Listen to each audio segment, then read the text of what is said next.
White guys are so afraid to be a racist. I'm telling you.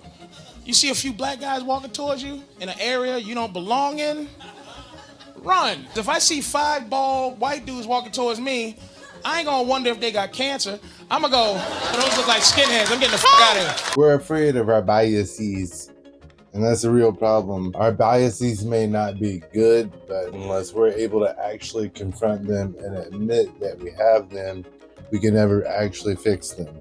That's the problem with today.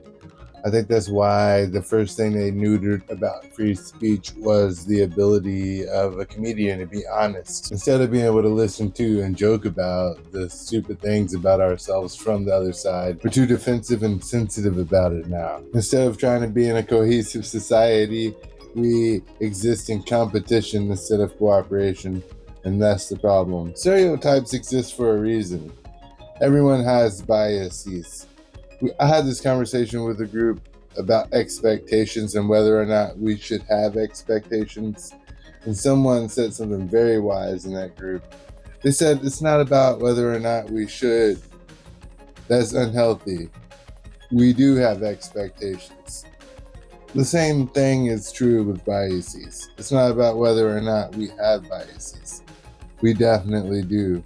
It's how we allow our biases to actually affect our decisions and our awareness of our biases as far as how we exist in the outer world and how our biases affect other people. Stereotypes definitely have some basis in reality. Every time I hear about a friend getting jumped or robbed or something like that, I do this little trick. There was this movie called Little Miss Sunshine, and this father really wanted to, it's very unhealthy and toxic, but this father basically wanted to gaslight his child into losing weight. And his child wanted to be a model, so every time his child said something about one of the models that she liked, he'd ask her, just curious, honey, those models you like, are they skinny or are they fat? Well, I do the same thing when someone tells me they got robbed or jumped. I'm like, just curious, were they black or were they white? And then, that's a bias that I feel that way, and I'm trying to hide the bias. But usually when a friend of mine, anyone I know, gets robbed or beat up, it's usually by a black person, as the opening video suggests. It's kind of like basketball. I think of black people liking basketball. When I think of hockey, I think of white people liking hockey. And that may not be like, everyone in the world 100% true. And, maybe some white people like basketball. But I've never in my life met a singular black guy who likes hockey.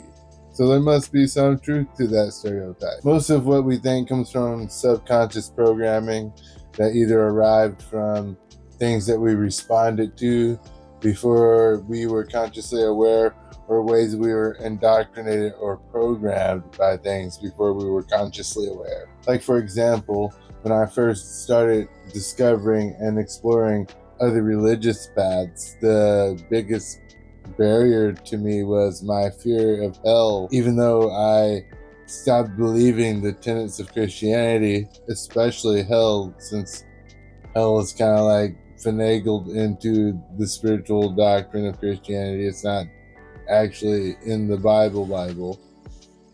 Even though I believed all those things about hell, my nervous system and, my deep down inside, I still was afraid of hell every time I did something that was outside of a Christian path. But I was able to overcome that bias in many different ways. And though I still have an ingrained bias that's inescapable, I do my very best to look outside of myself and into other people's perspective and remove myself from bias. That reminds me of a video that I'm about to show you a clip of from Math, which, by the way, I don't think he's like the best creator, but he makes a really good point in this next clip. If you found this helpful so far, go ahead and hit that like button and subscribe and be notified for the video that this is setting up, because this is setting up a series. I wanted to make a video about bias to kind of talk about what it's like to walk the middle before I come out with these next videos, which could be a little controversial. And I wanted to make it clear where I stand on issues, and it's right in the middle. And so yeah, let's check out Steve. I drew this little comic to illustrate. This is the guy from an old meme called Scumbag Steve. I don't know if Gen Z has Scumbag Steves, but when I was like 17, we all knew this guy. This is the guy who always causes problems and blames it on everyone else, so I illustrated how that works. Steve goes into someone else's house and starts smoking. The owner doesn't like it, he says, "Don't smoke in here." Scumbag Steve says, "It's cool, man, don't worry about it." And then the owner says, "No, it's not cool, put it out." And then Steve gets upset. "Chill, bro, it's just a cigarette." So in the mind of the owner, the two guys have two different ideas. You want to smoke, but I don't want you to. So when Steve does it anyway, it looks like he's saying, what I want is more important than what you want. So Steve is a bully. But Steve is at a lower level of consciousness, the no one tells me what to do level. So Steve does not know that the two guys have two different ideas. When Steve says, "It's cool," what he means is like, we're not at school, we're not at work, my parents aren't here, we're not going to get in trouble. This is an okay place to smoke. That's his concept of where it's okay to smoke, and the idea of somebody else having a different concept has never occurred to him. So yeah, that's from his levels video, which, like I said, I don't agree with everything he says, but when it comes to the levels of consciousness, he's spot on. I really suggest you check him out. And he's rightfully rebranding himself to Psychomath, and in my future video on him, probably pretty obvious in the ways I don't like his ideology. He's got a little incel-ish misogynist swinge to his beliefs, but that's part of his bias. It's pretty deeply ingrained in our culture to avoid accountability and blame. I said in my last video, we're so used to pointing the finger at someone else. You look at the basis of our Western society and culture, which is Christianity, which is founded on a scapegoat that God paid for. He sent someone to die for all our sins, basically leaving us Christians not accountable as a nation. That is pretty much a breeding ground for narcissism, which is why narcissism is so prevalent in our society. Even if you don't suffer from narcissistic personality disorder, basically the way to be rewarded by our society is to be narcissistic, or at least to exhibit narcissistic traits. We have taken it upon ourselves automatically. It's in our nervous system to point the blame at someone else and have an excuse for our behavior. An example that comes to mind, at my job, there was a situation that happened where there were two people, and one of us was doing a job and one of us was doing another job. And I'm new at this job, and we were doing different jobs in different parts of the building. And I'm waiting for the food. I don't really know what we're waiting on. And my boss walks up and she's like, "You need 8 hash browns." "You got 8 hash browns?"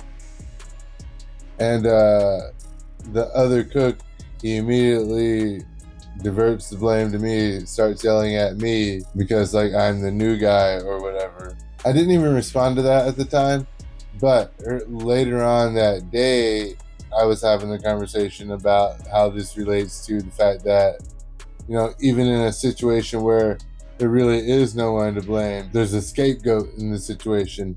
Like when it comes to whatever the thing is that we collectively forgot to do as a team, it wasn't anyone's fault in particular, but since you had an easy scapegoat person, just in case the accountability fell to him, which it didn't even, he made sure to try to put the accountability on me. A lot of this was not even by mistake either, which I'll get into in these future videos. So definitely, like I said, like and subscribe and share this around if you liked this. Page is very new and I'm trying to get new followers. And I'm also trying to gain followers for my newsletter. So if you click the link in the description, I'll have the levels video I mentioned. I'll be rebranding my newsletter. But if you check out the link in the description, you can still pre-sign up for it before it comes out. In the next video, we will discuss the problem with men. And in the next video after that, we'll talk about the problem with women. We'll talk about both. If you click this video or this playlist, you can watch the other videos I put out. And the one that I put out yesterday that didn't get last week that didn't get many views. You can check that out. Also, your last chance to subscribe.